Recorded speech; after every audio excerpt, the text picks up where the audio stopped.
Ay, grabe, luto nga talaga, oh. Grabe, luto yung itlog. Ay, grabe. Ito yung crayfish, oh. Nag-orange kagad. Namula. Totoo kaya yun mga kapapong gagawin ko nga? So yung sobrang init na kasi ng panahon ngayon. So wait lang pa, ilawin ko lang itong ano namin, kwarto. So sobrang init na dito sa kwarto namin. So ayan. Kukuha muna ako ng mga ano na. Gabi, kukuha muna ako ng kaldero. Yung pang ano, yung gamit ko sa paglulutuan ko. So nasan yung mga kaldero namin? So, kukuha lang muna ako dito. So, yan, sobrang init na talaga mga kapopcorn. So, ayan. Diba? Ayan. Sobrang init mga kapopcorn. So, kukuha muna ako dito ng gagamitin kong kaldero. So, ayan. Sorry sa mga ano namin ha. So, kukuha muna ako dito. Ayan. So, ito yung gagamitin ko. Tsaka, kukuha muna ako ng tubig. Tubig. Wait lang. So, ito na yung tubig. So, ang gagawin ko kasi, magpapakulo ako ng tubig. So, ito yung gagamitin ko mga kapopcorn. Tsaka ito, hindi ko babasagin yung itlog kasi papakuloan ko lang siya sa tubig. So, kukuha muna ako ng itlog. So, dito lang yun. So, ayan, ito yung isang itlog. So, nilagay talaga namin siya sa freezer. Sa freezer talaga nilalagay namin yung mga itlog. So, ito na yung itlog na gagamitin ko. Tsaka ito yung tubig. Tsaka ito yung ano, kaldero. So, kita nyo naman, ayan, sobrang init talaga ng panahon ngayon. Titignan natin kung makakaluto ba talaga itong panahon na to sa gagawin natin ngayon. So, marami kasing nag-viral na gumagawa nito, yung itlog, piniprito nila, yung mga isda, piniprito nila sa init, sa araw lang, pinapainit lang nila sa araw. So, ito yung kailanganin lang natin.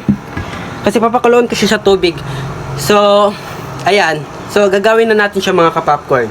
Ito na yung mga kakailanganin natin.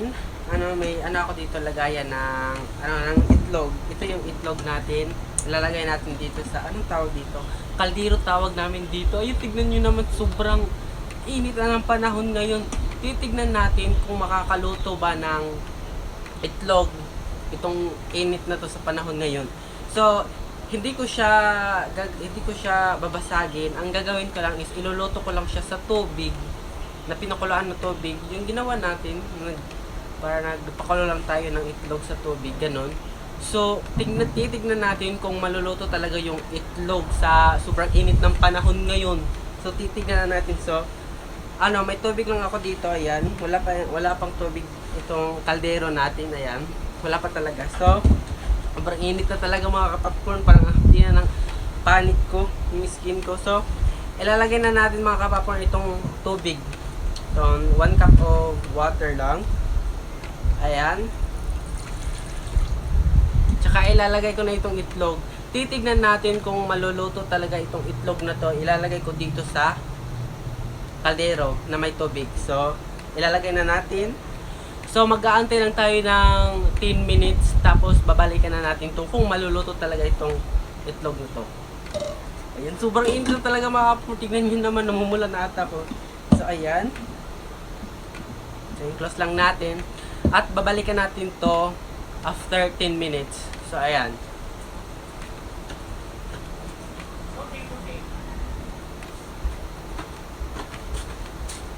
So, ayan mga kapapon, after 10 minutes, binalikan ko na tong ginawa kong itlog na niluluto ko lang siya sa init. Ayan, medyo na ano na siya ng clouds. Parang natabunan na siya ata. Medyo hindi na siya mainit.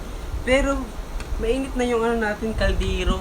So, titignan natin mga kapapon kung makakaluto talaga yung sobrang init ng panahon ngayon ng itlog. Yung mga ginagawang ibang vlogger kasi, binabasag nila yung itlog. Pag binabasag nila, naluluto talaga mga kapopcorn dahil lang sa init. So ngayon, ang kaibahan lang sa akin mga kapopcorn is sa tubig ko siya niluluto. Medyo mainit naman siya talaga mga kapopcorn. Ayan. Mainit talaga siya mga kapopcorn. So ayan, parang umiinit na naman yung panahon. So bubuksan na natin kung totoo ba talaga na makakaluto yung sun. Yung sun yung mainit. So ayan. So ayan siya mga kapopcorn. Ayan, medyo na talaga siya. Medyo mainit talaga yung loob niya. So, titignan natin Ayan, medyo mainit talaga siya mga kapaporn. Ayan. Mainit talaga siya. So, titignan natin kung naluluto ba talaga ng yung init ng panahon sa itlog natin. Tama ba? So, ayun, gets niya yun mga kapaporn. So, titignan na natin na yun, umiinit na naman. Sobrang init talaga ng panahon ngayon mga kapaporn. Titignan na natin kung naluluto ba talaga itong itlog na to. So, atin nang babasagin. And 1, 2, 3, let's go! Baka hindi siya naluto mga kapaporn. Titignan natin, ayan. Ay, naluto siya mga kapopcorn. Ayan. Hala. Nakakuluto talaga yung mainit na ano. Yung makakaluto. Hindi ka nagagamit ng ano dito, ng gasol. Hala. Nakakuluto talaga siya mga kapay. Sobrang init na naman. Nakakaluto talaga siya mga kapopcorn. Ito yung ano niya. Oh my God. Pang-ulam na mga kapopcorn, tignan nyo. Titikman natin kung lutong-lutong na ba talaga mga kapopcorn. Hala. Legit. Grabe na talaga yung panahon ngayon mga kapopcorn. Sobrang init na talaga. Ayan, may pang-ulam na ako. May pang-ulam na ako mga kapopcorn.